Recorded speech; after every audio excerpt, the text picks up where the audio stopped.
하나님께서는 영이시니 그러므로 그분께 예배 드리는 자들은 반드시 성령님 안에서 또한 진리 되신 예수님 안에서 그 아버지께 예배 드려야 할지니라.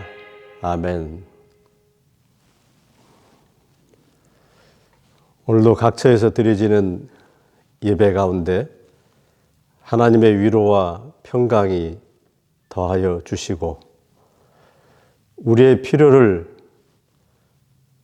구하기 전에 아시는 그 하나님의 신실하심의 은혜를 통하여서 오늘도 성삼위 하나님께만 예배하게 하여 주시옵소서. 예배 시종을 주님께 의지하오며 예수님의 이름으로 기원하옵나이다. 아멘. 다 같이 나의 사랑, 나의 생명 찬송 드리겠습니다.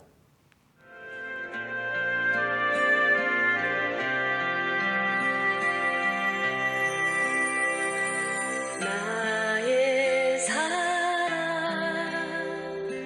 나의 생명, 나의 예수님, 영원토록 정성 다해 사랑합니다.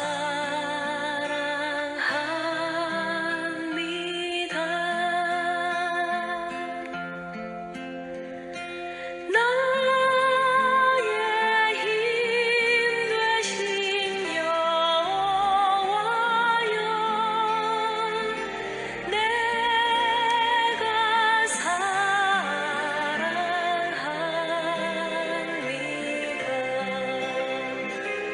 영원토록 정성 다해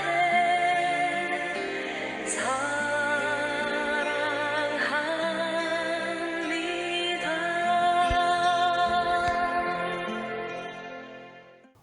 다 같이 신앙 고백을 함께 읽겠습니다. 전지전능하사 천지를 만드신 하나님 아버지를 내가 믿사오며 그분의 유일하신 아들 우리 주 예수 그리스도를 믿사오니 그분은 성령님으로 잉태하사 동정녀 마리아에게서 나시고 우리 죄를 위하여 고난을 받으사 십자가에 못 박혀 죽으시고 죽으신 지 사흘 만에 죽은 자 가운데서 다시 살아나시며 하늘에 오르사 전지전능하신 하나님 우편에 앉아 계시다가 그곳으로부터 산 자와 죽은 자를 심판하러 오시리라. 성령님의 역사하심을 믿으며 교회의 머리 되신 주님과 몸된 교회가 서로 교통하는 것과 모든 죄를 사하여 주시는 것과 몸이 다시 사는 것과 영원히 사는 것을 믿사옵나이다. 아멘. 다 같이 찬송 620장 여기에 모인 우리 드리도록 하겠습니다.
하시니 내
엄궁 집사님이 헌신기도 해주겠습니다.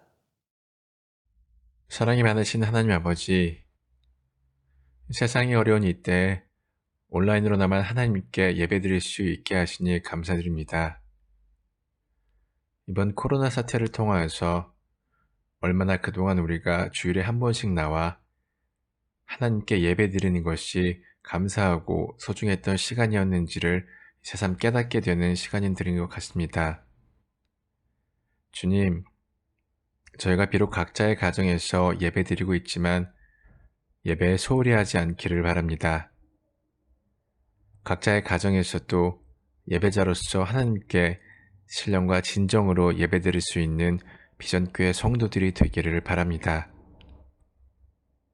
주님, 이번 코로나로 인하여 전 세계의 병에 감염된 아픈 환자들이 아직도 하루에도 수백, 수천씩 발생하고 있습니다.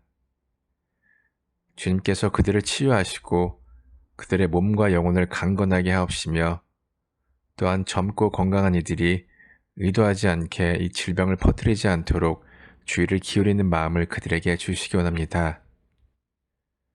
이런 힘든 시기를 통하여 더 어려울 때에 서로를 격려하며 같이 살아갈 수 있는 마음들을 주시기 원합니다. 주님, 성경에서 읽었던 말씀들 중에 이런 혼란과 혼돈의 시대에는 많은 주님의 백성들이 나약해지며 하나님을 원망하기도 하는 말씀들을 기억합니다. 때때로 우리 인간은 너무 나약하여 그 크신 하나님의 뜻과 계획들을 알지 못합니다. 이번 사태로 인해 하나님을 원망하지 않고 그 뒤에 더 큰 뜻과 계획하심이 있다는 것을 굳건히 믿고 더 기도하며 중심을 잃지 않는 저희 비전교회 성도들이 되기를 원합니다. 이제 호주는 점차 코로나 사태가 완화되어 가고 있는 상황입니다. 긴장을 늦추지 않고 건강을 유의하며 이제 곧 다시 모여서 드릴 예배를 기대하며 하루하루를 말씀 속에서 살아갈 수 있는 저 비전교회 성도들이 되기를 원하며 감사드리며 모든 말씀 예수님 이름으로 기도드립니다. 아멘. 오늘 함께 나눌 하나님의 말씀은 마태복음 16장 13절에서 21절에 있는 말씀입니다. 제가 봉독해 드리겠습니다.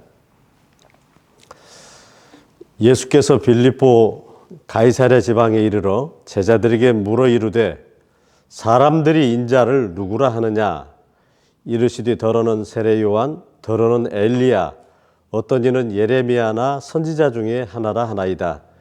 이르시되 너희는 나를 누구라 하느냐 시몬 베드로가 대답하여 이르되 주는 그리스도시요 살아계신 하나님의 아들이시니이다.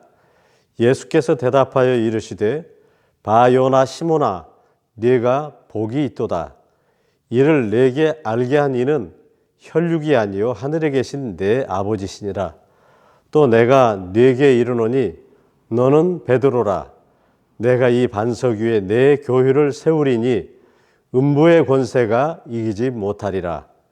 내가 천국 열쇠를 네게 주리니 네가 땅에서 무엇이든지 매면 하늘에서도 매일 것이요 내가 땅에서 무엇이든지 풀면 하늘에서도 풀리리라 하시고 이에 제자들에게 경고하사 자기가 그리스도인 것을 아무에게도 이르지 말라 하시니라. 이때로부터 예수 그리스도께서 자기가 예루살렘에 올라가 장로들과 대제사장들과 서기관들에게 많은 고난을 받고 죽임을 당하고 제3일에 살아나야 할 것을 제자들에게 비로소 나타내시니.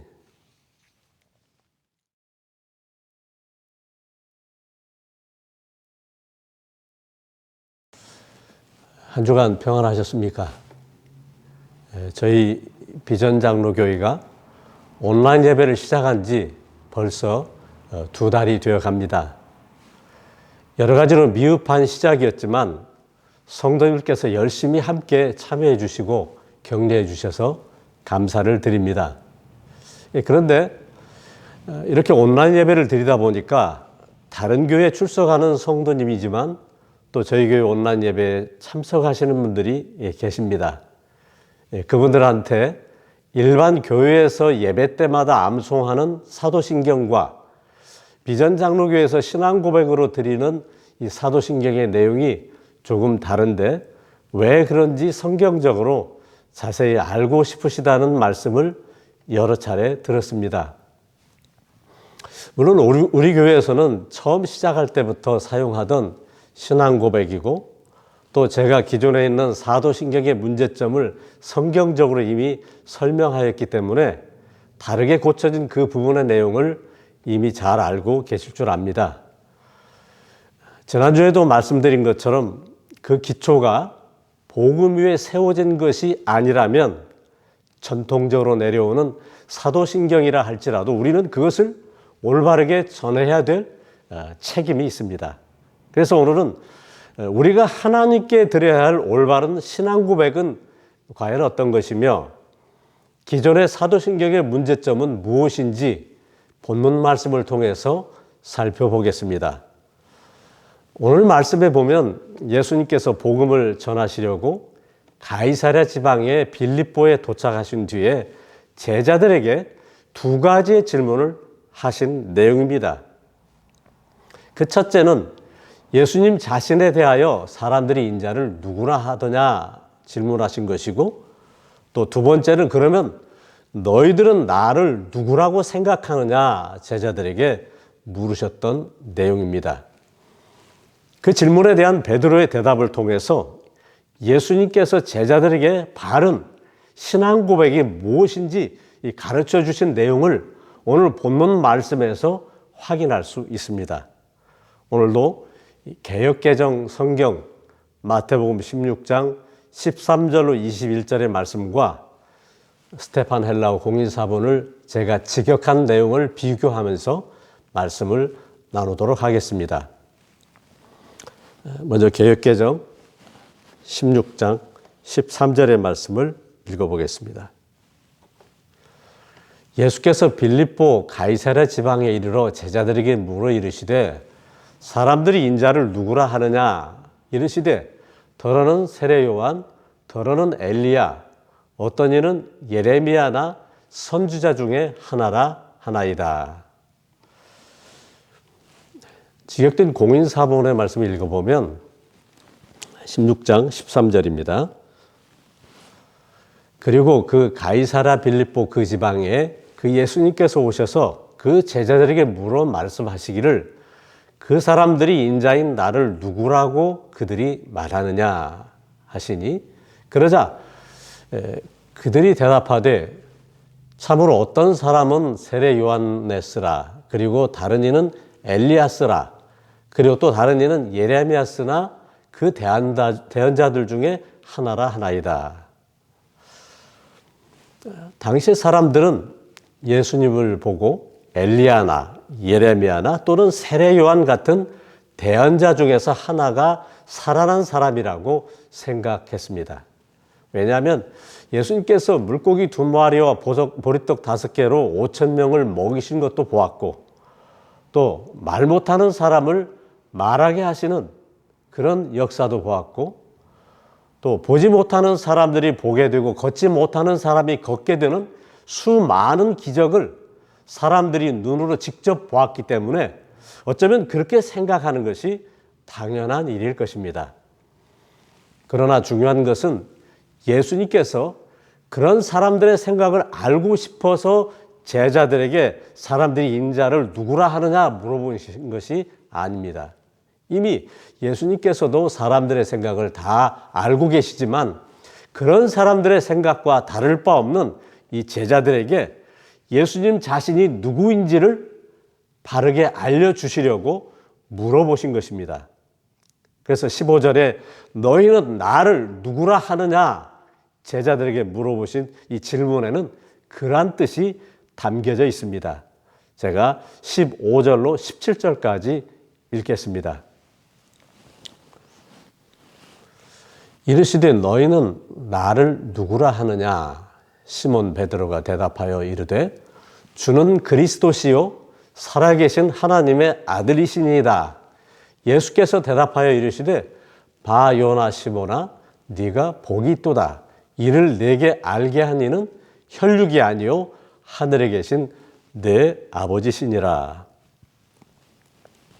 직역된 공인사본을 읽어보면 그분께서 그들에게 말씀하시기를 그러면 너희들은 나를 누구라고 말하느냐 하시니 그러자 시몬 베드로가 그가 말씀드리기를 당신께서는 그 그리스도이시며 살아계신 그 하나님의 그 아들이십니다 하니라. 그러자 그 예수님께서 그에게 대답하여 말씀하시기를 바리오나스 시모나 너는 가장 복된 자이다. 그 가려워져 있는 것을 너에게 드러내신 그분은 피와 육체가 아니요 참으로 그 하늘들에 계신 나의 그 아버지 그분이시다 라고 기록되어 있습니다. 예수님께서 제자들에게 너희들은 나를 누구라고 말하느냐 물으실 때에 베드로가 제일 먼저 당신께서는 그 그리스도이시며 살아계신 그 하나님의 아들이십니다라고 대답을 했습니다. 그리스토스라는 뜻은 어떤 직분에 대해 기름 부음을 받는다는 뜻인데 구약 성경에 보면 제사장이나 선지자 또는 왕이 될 때에 올리브 기름으로 머리에 기름 부음을 받았습니다. 이 직분들은 모두 이 땅에 오셔서 행하실 예수 그리스도의 모형입니다. 베드로가 대답한 말이 구약 성경에 기록된 그 선지자요, 그 대제사장이시며 그 왕이신 메시아가 바로 예수 그리스도이시고 당신이 살아계신 그 하나님의 아들이라는 뜻입니다. 예수님이 십자가에 죽으시고 부활하시기 전까지 그 누구도 알지 못했던 하나님의 아들이신 예수님께 베드로가 그런 말을 한 것은 누가 들어도 100점짜리 신앙 고백이었습니다. 그래서 예수님도 베드로에게 너는 가장 복된 자라고 칭찬해 주셨습니다. 물론 이 베드로의 지혜로 예수님이 메시아라는 사실을 알고 말한 것은 아닙니다. 베드로가 그런 이 100점짜리 대답을 하게 된 것은 하나님께서 오랫동안 율법의 수건으로 가려져 있던 복음을 세상에 드러나게 하시려고 베드로의 입을 통해서 말씀하신 것입니다. 이 개역개정에 이를 내게 알게 하니라고 번역된 단어 아포칼립토는 폭로하다, 계시하다, 나타내다, 이 감춰졌던 것을 드러내다, 베일에 가려진 것을 벗긴다라는 뜻입니다. 그래서 이 아포칼립토라는 단어에는 이 감춰져 있던 구약의 계시를 하나님께서 사람에게 나타내 보이신다는 그런 뜻이 담겨져 있는데 그 내용의 말씀이 17절 후반절에 기록된 그 가리워져 있는 것을 너에게 드러내신 그분은 피와 육체가 아니요 참으로 그 하늘들에 계신 나의 그 아버지 그분이시다라는 것입니다. 그동안 봉인되었던 구약의 말씀을 계시하신 분은 피와 육체로 이루어진 사람이 아니라 아버지 하나님께서 베드로의 입을 통해 예수님은 그리스도시며 살아계신 하나님의 아들이시라는 그 실체를 드러나게 하신 것입니다. 그 실체가 무엇인지 마태복음 16장 18절로 19절을 읽어보겠습니다.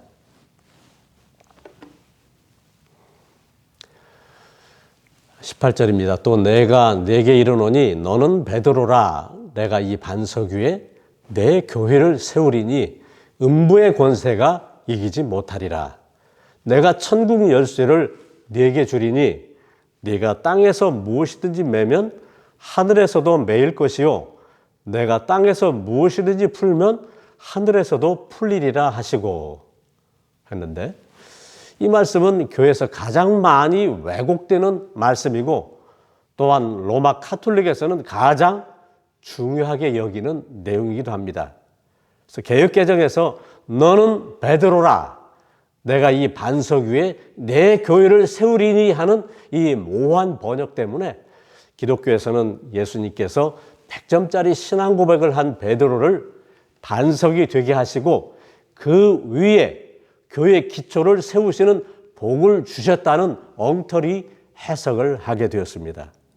또한 이 가톨릭 교회에서는 이 땅의 교회는 하나인데 그 증거로 예수님이 베드로를 반석이라 하시고 그 베드로 위에 교회를 세우신다고 엉터리로 해석을 하여 베드로가 초대 교황이 된 가톨릭의 교회의 기원과 교황의 정통성을 세우는 근거로 주장하는 본문입니다. 참으로 어처구니 없는 이런 해석을 공인사본에는 어떻게 말씀하고 있는지 비교해 보겠습니다. 그리고 내가 너에게 말하노니 너는 바위 조각이다. 그리고 크고 견고한 이 반석 이것 위에 나의 그 교회를 내가 세우리라. 그러므로 지옥의 권세들 그것들이 그 신부 그 교회를 이기지 못하리라 라고 되어 있습니다.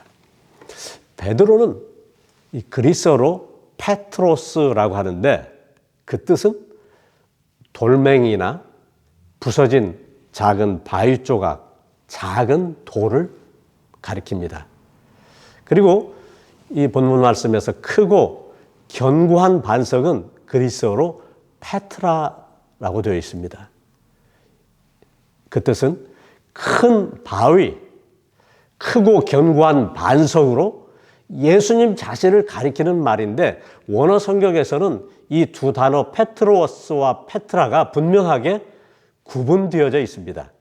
당연히 작은 바위 조각은 베드로의 이름이며 베드로를 가리키고 있고 여기서 크고 견고한 반석은 예수님을 가리킵니다.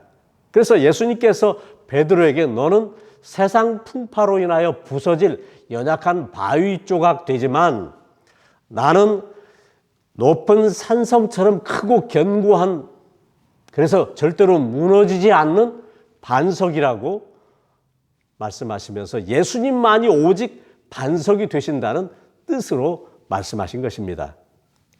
그러므로 반석이 되시는 하나님의 아들 예수 그리스도 위에 죄에서 구원받은 성도들을 가리키는 교회를 세울 것이니 지옥의 권세들인 사탄이 신랑 예수님의 그 신부인 교회를 절대로 해할 수 없다는 내용이 마태복음 16장 18절의 말씀입니다. 그런데 이 가톨릭 교회에서는 이 말씀을 왜곡해서 예수님이 사도 베드로를 교회의 반석으로 세우셨다고 말하면서 이 베드로를 초대 교회의 계승자인 일대 교황으로 삼고 지금까지 2000여 년을 이어오면서 새로운 교황을 계속 그 위에 세우고 있습니다. 마치 사람의 손으로 세운 건물 성전이 하나님의 거룩한 집으로 바꿔진 것처럼 이 부서진 바위 조각같이 연약한 베드로가 그들의 크고 견고한 반석으로 바꿔졌습니다. 이렇게 된 것은 이 성경의 애매모호한 번역 때문인데 이것뿐만이 아닙니다. 우리 개역개정 마태복음 16장 19절이라는 말씀을 제가 읽어보겠습니다. 내가 천국 열쇠를 네게 주리니 네가 땅에서 무엇이든지 매면 하늘에서도 매일 것이요 내가 땅에서 무엇이든지 풀면 하늘에서도 풀리리라 하시고 이 본문도 상당히 난해하게 해석되고 있는 말씀인데요. 앞에서 말씀드렸던 이 가톨릭 교회가 교황에게 부여된 대단한 권위에 대한 근거로 삼는 본문입니다. 이 그들의 주장은 예수님께서 반석이 된 베드로 위에 교회를 세우려고 음부의 권세가 이기지 못하는 특별한 권세를 베드로에게 준 증거가 바로 천국 열쇠라고 말합니다. 그래서 이 교황을 상징하는 가톨릭 문장에는 두 개의 열쇠가 이렇게 교차되어서 이게 그려져 있는데요. 오른쪽의 금 열쇠는 예수 그리스도께서 교회의 반석이 되게 하신 사도 베드로에게 준 하늘의 권위와 힘을 상징하고 왼쪽의 열쇠는 지상에서 교회의 계승자가 되게 하신 교황의 영적 권세를 뜻한다고 그들은 주장합니다. 그래서 그 권세가 바로 천국 열쇠를 받은 사도 베드로가 이 땅에서 무엇이든지 매면 하늘에서도 매일 것이요 땅에서 무엇이든지 풀면 하늘에서도 풀린다는 권세입니다. 여기 무엇이든지라는 단어를 삽입해서 번역해 놓으니까 이 본문을 사람들이 제멋대로 적용하여서 말씀에서 벗어나는 것을 보게 됩니다. 흔히 기도하면서 오늘 우리가 기도할 때 우리가 묶으면 하늘에서도 묶이고 이 땅에서 우리가 풀면 하늘에서도 푼다라는 어거지의 해석을 하기도 하는 것입니다. 그 사도 베드로를 이어가는 모든 교황은 무오하며 하나님께로부터 특별한 권위를 부여받았다는 것을 주장하려는 아주 기가 막힌 엉터리 해석이죠. 그러면 이 직역된 말씀을 통하여서 그 천국 열쇠가 어떤 것인지 확인해 보도록 하겠습니다. 제가 직역된 마태복음 16장 19절의 말씀을 읽겠습니다. 그리고 내가 그 하늘들의 그 왕국의 그 열쇠들을 너에게 선물로 주리니 그러므로 만일 네가 이 땅에서 착고를 잠그면 그것이 그 하늘들에서 착고가 잠겨져 있을 것이며 또한 만일 네가 이 땅에서 착고를 열면 그 하늘들에서도 그 착고가 열려져 있을 것이니라. 하나님의 나라를 설명할 때에는 우리의 눈으로 바라보는 이 단편적인 이 하늘이 아닌 그 하나님의 나라의 그 넓이와 크기가 사람의 눈과 생각으로 헤아릴 수 없을 만큼 크고 위대하심을 표현하는 뜻으로 헬라어에서는 이 하늘이라는 단어를 복수로 표현해서 하늘들이라고 되어 있습니다. 그래서 그 하늘들의 그 왕국의 그 열쇠는 말 그대로 하나님의 나라를 여는 열쇠입니다. 바로 예수 그리스도께서 우리 각자에게 값없이 선물로 주시는 구원이 하나님의 나라의 문을 열고 들어갈 수 있는 열쇠라는 뜻입니다. 그래서 열쇠를 뜻하는 단어는 단수가 아닌 복수로 열쇠들이라고 기록되어져 있습니다. 왜냐하면 구원은 집단이 아닌 각각 개인들이기 때문에 복수로 기록된 것이죠. 또 여기에서 착고는 우리말로 착고라고 하는데 예전에 죄인들에게 목이나 손목 혹은 발목에 이 수갑처럼 채웠던 나무나 쇠로 되어 있는 도구인데 그림을 한번 보시겠습니다. 이 그림에 보시면 죄수들이 목에 나무로 된 이 큰 칼 같은 것을 차고 있는 것, 그리고 발목을 채우는 이 나무로 된 이 착고가 있고요. 가운데에는 수갑 모양의 이런 손과 발에 차는 착고가 있습니다. 여러분들이 보시면 아시겠죠? 죄인들을 결박하고 묶어놓고 그들의 자유를 박탈하는 그런 도구가 착고라는 것입니다. 그래서 예수님께서 이 값없이 주신 구원의 선물로 이 잠겨져 있던 죄인의 착고가 열려져서 죄에서 노임을 받는 구원받은 자에게 하나님의 나라가 그의 것이지만 그 착고가 잠겨져 있는 구원받지 못한 자는 결코 하나님 나라에 들어갈 수 없다는 내용이 오늘 본문에 만일 내가 이 땅에서 착고를 잠그면 그것이 그 하늘들에서 착고가 잠겨져 있을 것이며 또한 만일 내가 이 땅에서 착고를 열면 그 하늘들에서 그 착고가 열려져 있을 것이니라 하신 말씀입니다. 예수님만이 죄로 인하여 죽을 수밖에 없는 그 죄의 착고를 열고 닫을 수 있는 권한을 가지고 계시다는 뜻입니다. 이 말씀의 근거는 요한계시록 3장 7절의 말씀입니다. 제가 읽어보겠습니다. 빌라델피아 교회 사자에게 편지하라. 거룩하고 진실하사 다윗의 열쇠를 가지시니 곧 열면 닫을 사람이 없고 닫으면 열 사람이 없는 그가 이르시되. 여기서 보듯 착고를 열고 닫는 것은 예수 그리스도의 고유한 권한이라고 말씀하는 것입니다. 그러면 오늘 본문 20절과 21절을 같이 한번 읽어보겠습니다.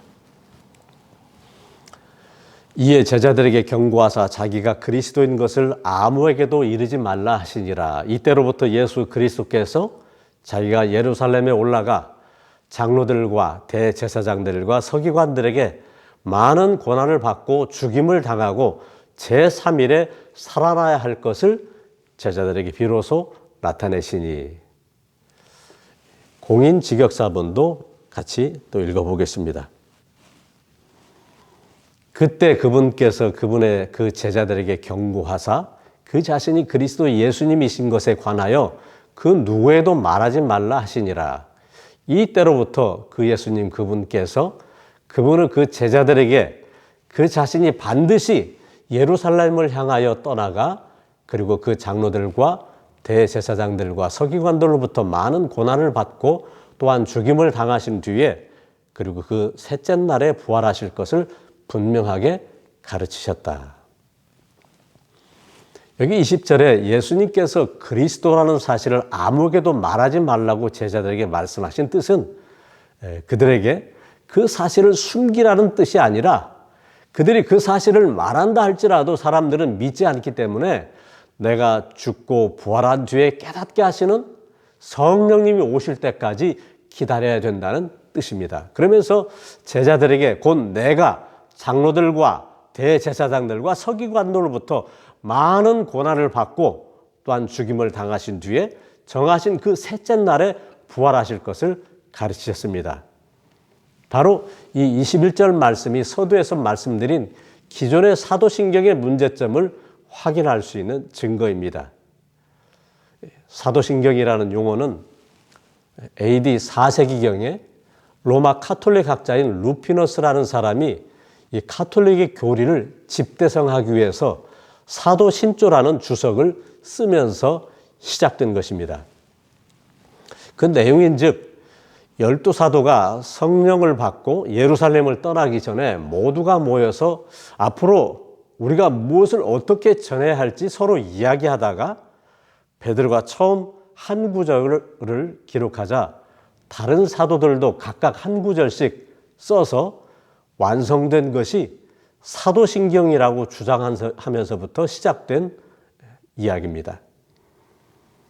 물론 그와 그들이 말하는 사실은 초대교회 사안의 그 어떤 기록에서도 찾아볼 수가 없다는 것은 이 교회의 역사를 깊이 살펴본 사람이라면 다 알 수가 있습니다. 사도신경은 사도들이 만들었거나 가르친 내용이 아니라 로마 카톨릭에 의하여 사도적 계승이라는 명분과 자신들의 교리를 정당화시키려고 의도적으로 만들어 놓은 그러한 주장인 것입니다. 그럼에도 불구하고 기독교에서는 성경에서 벗어난 내용들을 담아놓은 사도신경을 어떤 성경적 검증도 없이 그대로 받아들인 탓에 사도신경이 성도들의 신앙 고백이 되었고 사도신경이라는 이름을 붙여서 성경과 동등한 권위로 자리를 잡게 된 것입니다.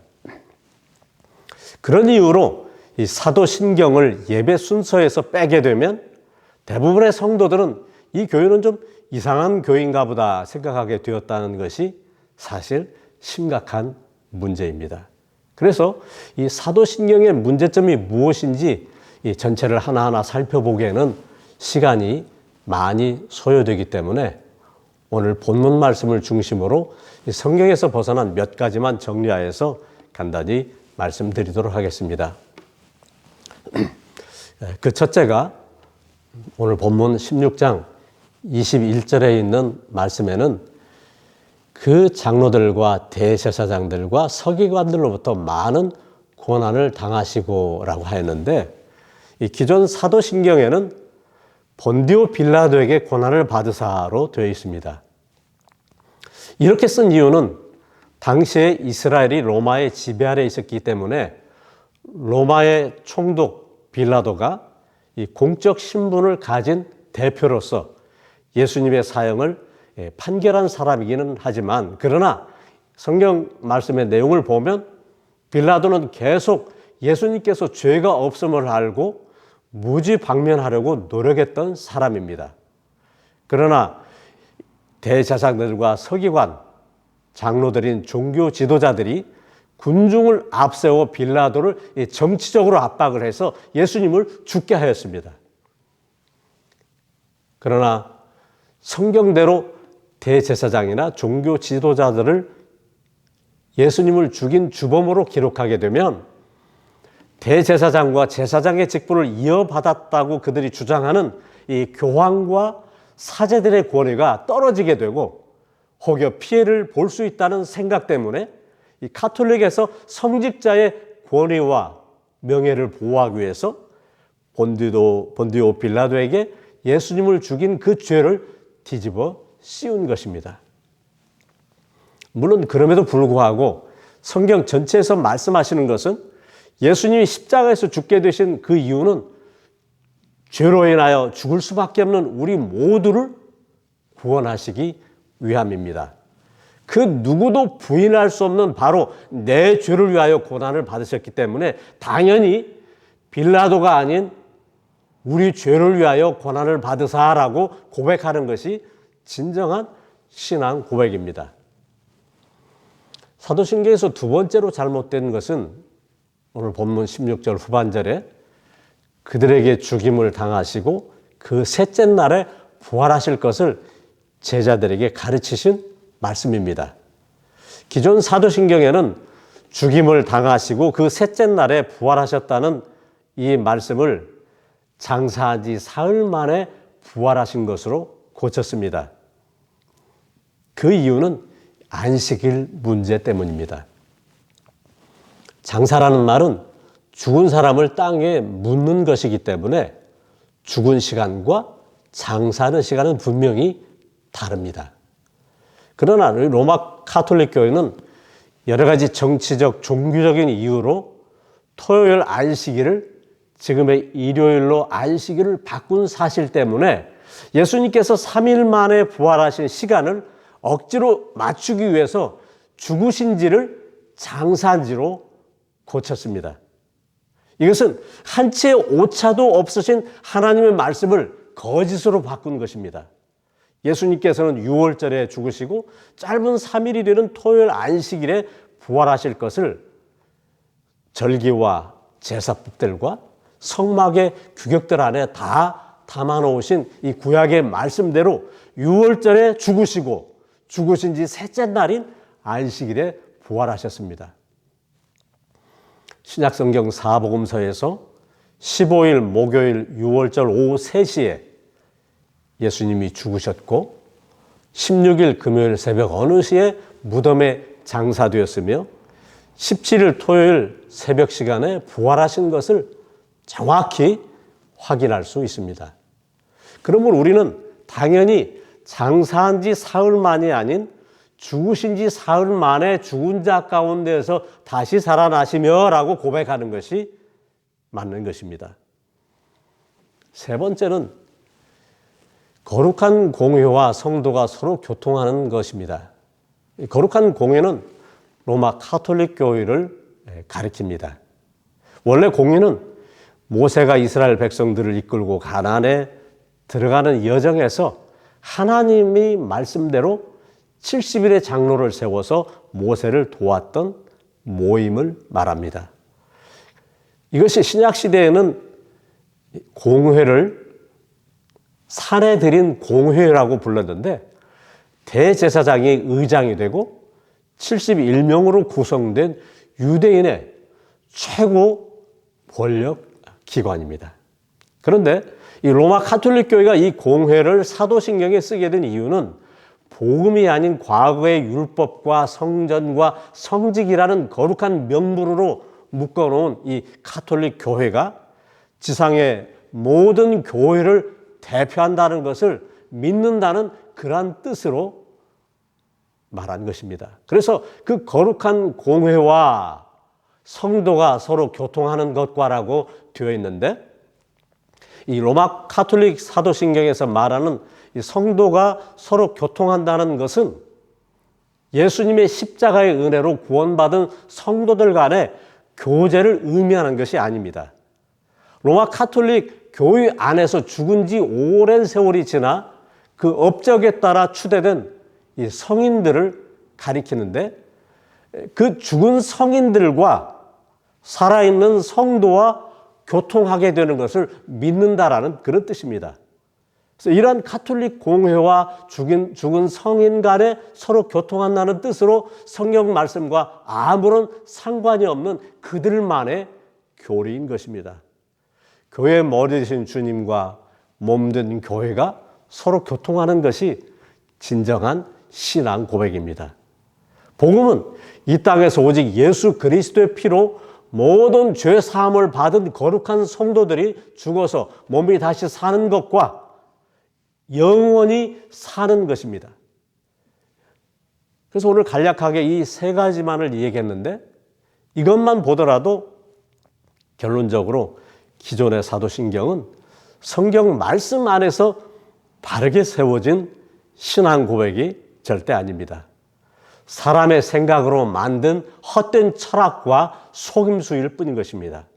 그럼에도 불구하고 우리가 예수 그리스도에 대한 바른 믿음의 고백을 하기를 원한다면 성경적으로 잘못된 부분을 바르게 고쳐서 올바른 신앙 고백을 하는 것이 필요합니다. 그것이 크고 견고한 반석이신 예수 그리스도의 십자가의 은혜 위에 세워져 있는 성도들이 해야만 하는 일인 것입니다.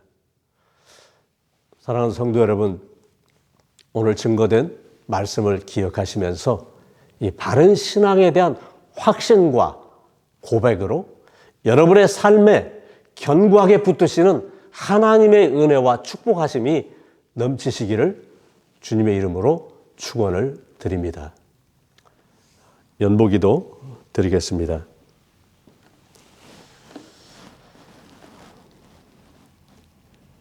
이 세상을 살면서 적게 거둔 자나 많이 거둔 자나 하나님 나라 안에서 평균케 하시고 그 은혜 안에서 가정과 직장과 삶을 일구어내며 살 수 있도록 축복하여 주신 것을 감사합니다. 주님, 이 물질 만능주의 시대를 살아가면서 열심히 땀 흘려 수고한 그 노동의 대가를 통해서 연보에 참여한 모든 성도들의 손길마다 하나님의 크신 것으로 위로하여 주시고 이 땅을 살아가면서 하나님의 나라의 보물을 쌓고 선한 일에 열심을 내는 하나님 나라의 청지기로서 살아가게 하시고 순간순간마다 일용할 양식을 공급하시는 하나님 앞에 감사와 찬송과 영광을 돌려드리게 하여 주시옵소서. 감사하며 예수님의 이름으로 기도하옵나이다. 아멘. 교회 소식을 전합니다.